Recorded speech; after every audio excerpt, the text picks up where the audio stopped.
Well, 5 goals, a clean sheet, but I suppose you'd be more than happy with the performance as well, because it was a superb performance by the team. Yeah, it was, from the word go. Even leading into the game, the confidence of the group is really high at the moment. I think they're all going into the game expecting to win. I think that's the position that they're in at the moment, the place they're in, which is a great feeling to have. And I thought the performance, like I say, from start to finish was fantastic, both with and without the ball.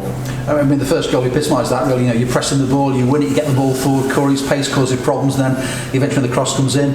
James Vaughan's there to get the first goal for you. Yeah, we spoke about that leading into the game, saying on little bits we can improve on, and we were saying about when we lose the ball higher up the pitch, when we've got players around it, we need to go and press and go and win it back high up the pitch, and the lads have took it on board, and they were excellent at it.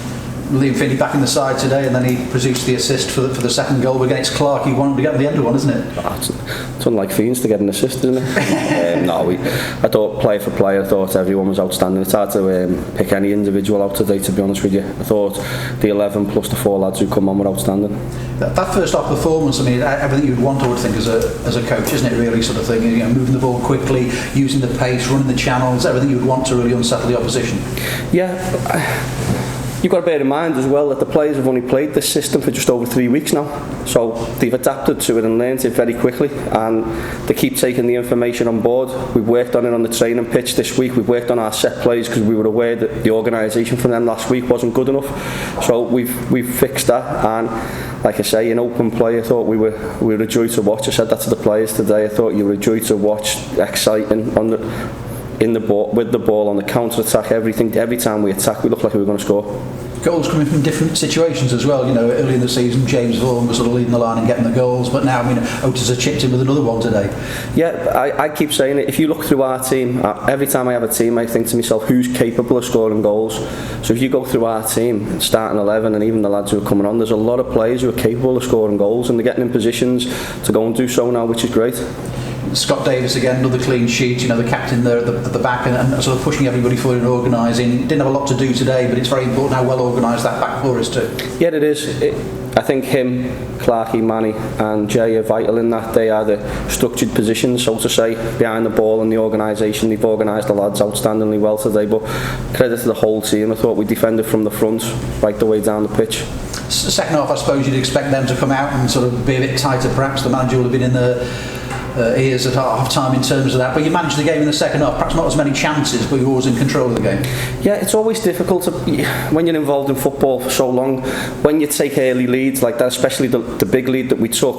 They had nothing to lose. So second half they're going for everything. The players aren't really disciplined in the positions, and it can be difficult to manage if you're not careful. All of a sudden the game can become really open and like basketball, and when we're 4-0 up, we don't need it to be like that. So I thought the players managed the game really well, and then to get the 5th goal at the end was just the icing on the cake, which we thoroughly deserved. Yeah, I mean, great work by Morgan to chase the ball down, to hold it up, and then a terrific finish from Paul Lewis as well. It is, like I say, the attitude and application of the players who come on the pitch today. Again, listen, I shouldn't be speaking about this because that's what they are. The attitude of them is unbelievable.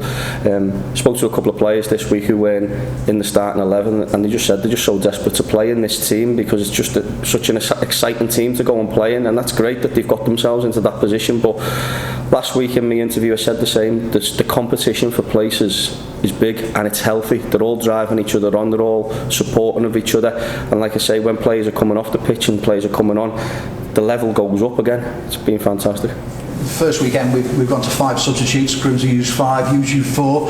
Obviously we saw the impact at Port Vale of subs last week, and the same today. What have you made of being able to use 5 subs? I think it's helped us no end. You look at our squad and you look at the potential players we can bring on the pitch. I think it can only benefit us.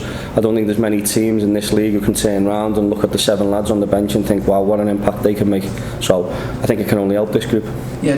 Does it change your selection about who the substitutes are, knowing that you can use 5?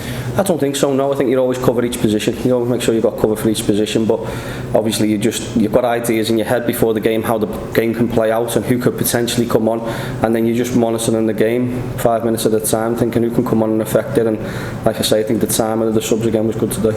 First home league game since Morecambe, wasn't it? I mean, your wins have sort of come away from home, apart from the 2 cup ties here, so great to get a league victory, and with Carlisle coming here on Tuesday night as well. You know, push on with that home league form. Yeah, it is. I think it's think it's the consistency as well. I mean, we're building a run of games now, and the more you win and the more you perform as well. I keep saying to the players, it's not just the winning, it's how they're winning. They've got to keep doing what they're doing, and when you're like that, you're going into games with no fear, like what are the opposition like, what do they do? They're just focused on us, which is great. Yeah, I mean, you mentioned the experienced players and the importance they are. For the younger players, it's important for them as well. You've got 2 young full-backs on loan here at the moment, sort of thing. Have you seen their sort of confidence rise as well, given the way the other things are going? Yeah, I don't think it's just the confidence. I think they're improving as players as well, because when you're surrounded by them experienced players, you can't do anything but learn with them. So you look at the younger players, they've developed and they've kicked on, and with the support of them experienced lads around them, they're developing as players and people, which is great to see.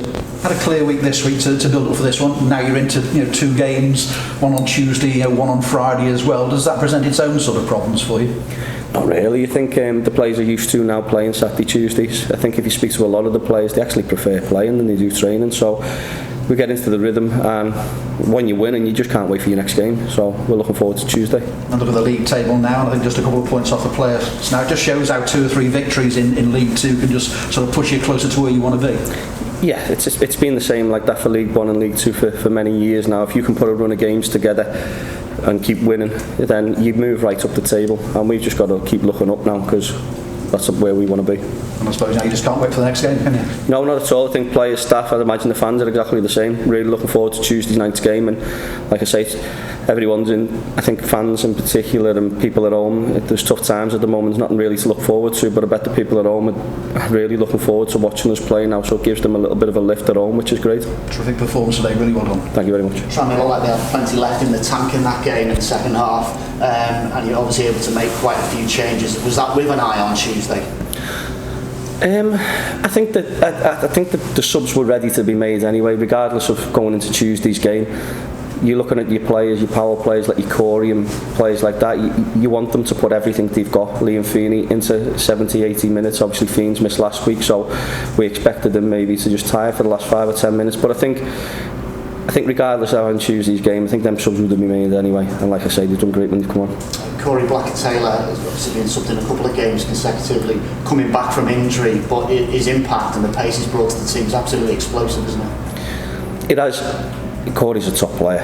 We know what he's capable of on the ball. What's been more pleasing for me is when I'm watching him, he's pressing, he's working hard off the ball, he's pressing centre back. So if you could have put yourself in their shoes, not only they've got to deal with Corey with the ball, they've got to deal with Corey now without the ball, and I think he's been great, and I think he's kicked on massively in the last couple of games. Liam Feeney straight back in the side today, became a father, I think it was last Friday. Any sleepless nights for him? How's he adapted to that new role? Very different from what he does on a day-to-day basis. He was happy coming into training and games before the baby. He's even happier now to get out the house, I think. So he's bouncing into training. I think he's telling his missus we're staying till late every day just so he can get a breather. But no, he's been great for us. He's a very important player, and like I say, congratulations again to him for the second baby. Just one question for you away from Tranmere. Just going back to Blackpool this week, academy coach Warren Green sadly passed away aged 46. I'm assuming that's someone that you would know well from your time at Blackpool, is that correct? Yeah, very, very, very sad news. Warren's been ill for over a year now, and he was a tremendous fella, and he was a great servant for Blackpool Football Club. He was there for many years, but if you speak to anyone about him as a person, everyone's only got good words to say about him, and it's a deeply saddening moment, and you feel for his family, feel for the people around him.